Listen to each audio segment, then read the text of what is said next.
Welcome, ladies and gentlemen, to our presentation. We, Musser and I, would love to tell you something about the use of imageries throughout the tragedy Othello. Othello is a tragedy which was published in 1622 by William Shakespeare. It has three major imageries. First, the nature imagery, second, the animal imagery, and third, last but not least, the heaven and hell imagery. Before we're starting with our presentation, Musser would like to explain you first what imagery is about. An imagery is a literary device which consists of a descriptive and figurative language. Imageries can be categorized into topics. It helps the reader to visualize the literary work through image and helps the writer to establish mood and tone. Imagery belongs to the emotion and sensation of a person. Starting up with the first imagery, nature. Nature is divided into several categories, like sea and storm. The first sea imagery can be seen in Act 1, Scene 2, in line 25 till 28. But that, I love the gentle Desdemona. I would not, my unhouse-free condition, put into circumscription and confine, for the sea's worth. But look, what lights come beyond. Othello explains Iago his love for Desdemona, and also his will to sacrifice his precious freedom for her. The strength of his love are as vast as the sea. The sea is also associated as something beautiful and majestic. The second sea imagery is also a storm imagery. This can be seen in Act 1, Scene 3, in line 55 till 57. Take hold on me, for my particular grief is of so floodgate and o'erbearing nature, that it engluts and swallows other sorrows, and yet is still itself. There were sea walls with floodgates in Venice. During a storm, the floodgates would be closed to keep the sea from drowning Venice in water. Brabantio is saying that he feels his grief as though a floodgate had been suddenly opened during water. In addition to that, we can also see a significant sea and storm imagery in Act 2, Scene 1, between line 175 and 180. If after every tempest came such calms, may the winds blow till they have wakened death, and let the labouring bark climb hills of seas, Olympus high and duck again low, as hells from heaven. Othello's expression of joy towards Desdemona in the calm of love is as great as the violence of the greatest storm that can be imagined. Moving on to the next major imagery throughout the tragedy, the animal imagery is being introduced. Iago is the first to use animal imageries in Othello. Now a question to you guys.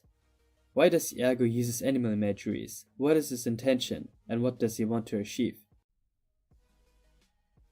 Even now, no, very now, an old black ram is stopping your white ewe. In this metaphor, Rodrigo is telling Brabantio about Othello, who is secretly going to marry his daughter, Desdemona.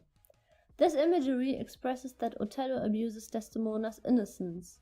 According to Rodrigo, Othello is an old black ram, which shows on the one hand that Othello is older than Desdemona and even him. On the other hand, Rodrigo's feelings occur and he is pretty jealous of Othello. By calling him as a black animal, he is referring to the dark complexion of Othello, which shows Rodrigo's racist side.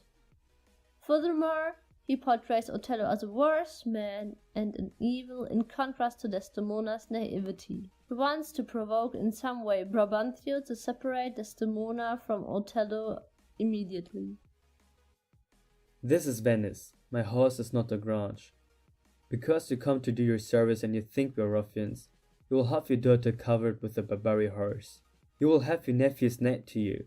You will have curses for cousins and janets for Germans. I am one, sir, that comes to tell your daughter and the Moor are now making the beast with two backs. This can be seen in Act 1, Scene 1, between line 110 and 130.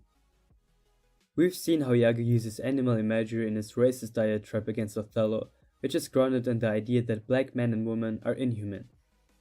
Brabantio wants to defend himself by saying that his house is not a grange. Iago takes the opportunity to make fun of the word grange, as he claims that Desdemona is having sexual activities with a Barbary horse, and as a result, Brabantio will have relatives that neigh to him. Desdemona and Othello, he says, are making the beast with two backs, This isn't the first time Iago has implied that Othello's animal-like sexuality curbs Desdemona. The next imagery will be heaven and hell. We found two crucial quotes which we would like to show you. I have it, it is engendered. Hell and night must bring this monstrous birth to the world's light. Iago personifies his plan as the monstrous birth, which persists in the further course of the play as green-eyed monster and will carry out his plan. The climax in this imagery leads to an increase of the suspense. Firstly, he has an idea. Then the idea is in process. Lastly, the plan is finished, which will have a big impact like a monstrous birth. The words hell and night brings up that the antagonist is very devious and has hellish intentions. It also supports to increase the danger in order to have the evil on the same level, the world. Divinity of hell. When devils will the blackest sins put on, they do suggest at first with heavenly shows, as I do know. Iago starts with worshipping the hell. He makes a contrast between hell and heaven to distinguish the good and evil. He describes himself as devil who has to show his rational character before he wants to take revenge. Iago is the epitome of appearance versus reality. He hides his true self by a mask of sanity. The author emphasizes by Iago's statement as I do know that he already has experience in pretending to be an honest person. He can make his friends and enemies to believe and trust him. An example, we already know that Iago abuses Roderigo in pretending to help him. Thank you guys for watching this video so far. I hope you guys liked it. If not, please let us know where we could improve on for the next time. How did you feel about our illustration for our imagery? Was our interpretation understandable? However, now to the outtake part. So what do you... Oh, please don't eat me. So what do you think about the situation right now? What do you think about Iago and... Hey, Othello? Othello? Sorry? Desdemona, did you betray Othello? Are you pregnant? Tell me. Please, be honest. I know. You don't want to talk about it. Alright, Brabantio. What do you think about the marriage? Are you happy that Desdemona is now married with Othello? I know you hate her for this. But what do you think? Be honest, please. Come on. It's a case of your image. Don't let her come to you.